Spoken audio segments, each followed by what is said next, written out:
Hello everyone, welcome back to our YouTube channel again. आज हम हमारा नेक्स्ट क्वेश्चन करेंगे। मैंने आपको अपने घर पे बैठे बैठे ही वाला क्वेश्चन करने के लिए भी दिया था। होप आप लोगों से हो गया होगा। अगर हो गया है तो आप मैच करिएगा, अगर नहीं हुआ है तो एक बार देखिएगा कि कहाँ गलती करी है। क्या बोला गया है? Some milk drop falls at a regular interval from a leakage in a vessel 20 metre above the ground. तो एक लीकेज हो रही है किसी वेसल में से। अभी हम एक ट्यूब सी बना लेते हैं, मान लीजिए इसमें से लीकेज हो रही है, तो एक ड्रॉप गिरती है। तो जो वेसल की हाइट है that is 20 metre, right. The first drop strikes the ground. तो जब फर्स्ट ड्रॉप जो है हमारी गिरती है तो हमारी फोर्थ ड्रॉप निकलती है। तो ये फर्स्ट ड्रॉप थी, तो ये फोर्थ ड्रॉप निकलेगी। तो जो थर्ड ड्रॉप होगी वो कहीं यहां पे होगी और सेकंड ड्रॉप हमारी कहीं यहां पे होगी, राइट। टोटल हमारा 20 मीटर हाइट है। हमें बताना है कि क्या बताना है? The height of the second drop from the ground. Second drop का हाइट बतानी है ग्राउंड से, राइट। अब ध्यान से देखिए, क्योंकि टाइम इंटरवल तो सेम रहेगा। तो लास्ट क्लास में हमने जब टाइम इंटरवल डिवाइड किया था तो 2 पार्ट्स में किया था। इसके अंदर हम 3 पार्ट्स में कर सकते हैं, राइट। सबसे पहले हम ये निकालेंगे कि 20 मीटर कितने टाइम इंटरवल में होगा और उसको फिर इक्वल पार्ट्स में डिवाइड कर सकते हैं, राइट। तो हम कहते हैं, अगर मैं इसको H1 मान लूं, इसको H2 मान लूं, इसको H3 मान लूं, A, B, C and D, right. तो और टोटल हाइट हमारी H है। तो टोटल हाइट का हमारा केस 4 ले लेते हैं, इसको केस 1 ले लेते हैं, केस 2 और केस 3। केस 2 B से C, केस 3 C से D, और केस जो 4 है वो A से D डायरेक्ट होगा, राइट। अगर कुछ और भी जरूरत पड़ेगी तो हम उसके हिसाब से देख लेंगे। सबसे पहले हम देखते हैं कितना टाइम लगेगा एक ड्रॉप को नीचे गिरने के अंदर। तो केस 4 अगर हम डायरेक्टली ले लें तो इनिशियल वेलोसिटी जो ड्रॉप की होगी वो 0 होगी। एक्सेलरेशन हमारा -10 मीटर पर सेकेंड स्क्वायर। जो हमारी हाइट होगी वो हमें 20 मीटर दे रखी है, तो 20 मीटर माइनस में आ जाएगा। इसे हम डिस्प्लेसमेंट लिखेंगे, राइट। इसके बाद अगर हम देखें तो हम क्या लिख सकते हैं? AUA, और इसके बाद टाइम हमें निकालना है। तो S is equal to UT plus half AT square. तो -20 is equal to 0 plus half into -10 into T square. तो -20 is equal to -10/2 T square. Minus से माइनस कट जाएगा, 0 से 0 कट जाएगा, 2 वहां चला जाएगा, तो 4 is equal to T square आएगा। और T की वैल्यू कितनी आ जाएगी? 2 सेकेंड्स, राइट। अब 2 सेकेंड्स को इक्वल टाइम इंटरवल में डिवाइड करना पड़ेगा 3। तो हेंस अगर मैं कहूं तो टाइम इंटरवल क्या हो जाएगा? T1 is equal to T2 is equal to T3। ये 1, 2, 3 केसेस के तीनों टाइम इंटरवल हैं।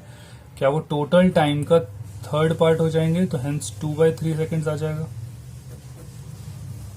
राइट।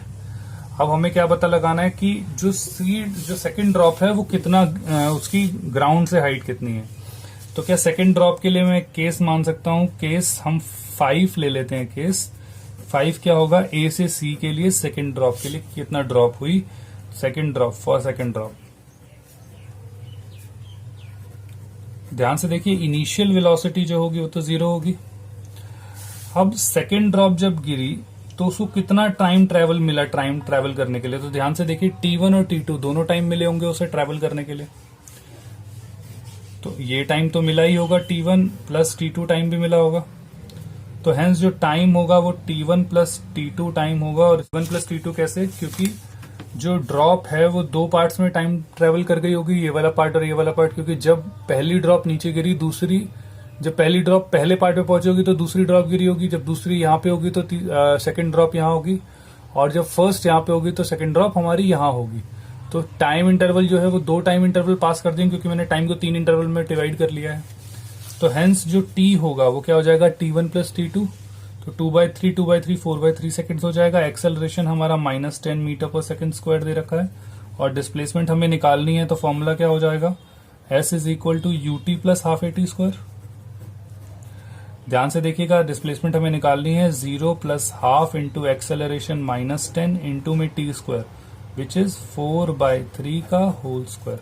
2 से काटेंगे -5 आ जाएगा, तो s is equal to -5 into 4 4 जा 16, 3 3 जा 9, तो -80/9 मीटर आ जाएगा, जिसमें माइनस तो बताएगा डाउनवर्ड डायरेक्शन में, और 80 मीटर आ जाएगा हमारा, 80/9 आ जाएगा हमारा कि जो हाइट होगी h1 प्लस h2। तो हमें पता लग गया कि h1 प्लस h2 तो है 80/9 मीटर। टोटल जो हाइट है h वो कितनी दे रखी है हमें, वो दे रखी है 20 मीटर। तो हेंस h3 कितना हो जाएगा, जो हमें निकालना है h minus h1 plus h2, या हम लिख सकते हैं h minus h1 minus h2। h कितना आ गया 20 मीटर, h1 कितना आ गया हमारे पास, h1 प्लस h2 एक साथ ही दे रखा है कितना 80/9, तो 9 2 जा 180 होता है, तो ये 100/9 मीटर आ जाएगा। तो हेंस h3 की जो वैल्यू आएगी वो हमारी 100/9 मीटर आएगी फ्रॉम ग्राउंड,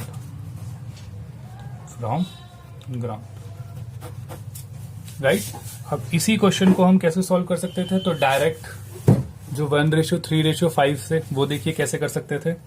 तो हमने क्या देखा कि टोटल टाइम इंटरवल अगर हमारा जो 2 सेकेंड्स आया, राइट। सबसे पहली चीज तो टोटल टाइम इंटरवल को हमें 3 पार्ट्स में डिवाइड करना होगा, ये हमें समझ में आ गया था। तो इसमें 2 सेकेंड्स भी निकालने की जरूरत नहीं पड़ेगी। जैसे हमें टोटल टाइम इंटरवल पता है कि टोटल टाइम इंटरवल में 20 मीटर ट्रेवल करेगा, उसको 3 पार्ट्स में डिवाइड करना है। तो 1, 2 और 3, ये 3 पार्ट्स में हमने डिवाइड कर दिया। एक को मैंने h1 कहा, एक को h2 कहा, और एक को h3 कहा। मुझे पता है अगर h1 1 है तो h2 3 होगा और h3 5 होगा। क्यों? क्योंकि इनिशियल वेलोसिटी भी 0 है, एक्सेलरेशन कांस्टेंट है, और टाइम इंटरवल भी सेम है। टाइम इंटरवल का जो डिफरेंस है वो भी सेम है। तो हेंस टोटल मुझे h3 निकालना था, तो मैं क्या लिखूंगा, h3 अपॉन टोटल हाइट। तो h3 कितना 5, टोटल हाइट मैंने कितने पार्ट्स में डिवाइड करा इसे, 9 पार्ट्स में, क्योंकि 5, 3 और 1 अगर हम ऐड करते हैं तो 9 होता है। तो हेंस h3 हमारा डायरेक्टली कितना आ गया 5/9 h, और h कितना दे रखा था हमें 20 मीटर। तो 5/9 into 20, it comes out to be 100/9 metre from ground. और यही हमारा आंसर है, जिसके लिए हमें कुछ भी नहीं निकालना पड़ा। आप देखेंगे इसके लिए हमें कुछ भी नहीं निकालना पड़ा, ना टाइम इंटरवल ना कुछ भी, बस सिंपल 1:3:5 क्वेश्चन के हिसाब से हमारा आंसर 100/9 मीटर आ गया फ्रॉम ग्राउंड। होप आप लोगों को ये चीज समझ में आई होगी। So will meet again with the next question in the next video. Thank you for watching our video. Please keep commenting कि आपको वीडियोस कैसे लग रहे हैं, और नेक्स्ट वीडियो आने तक लर्न करें, लाइक करें, शेयर करें, और सब्सक्राइब करना ना भूलें। बेल आइकन बटन दबाएं और दोस्तों में हल्ला गाएं।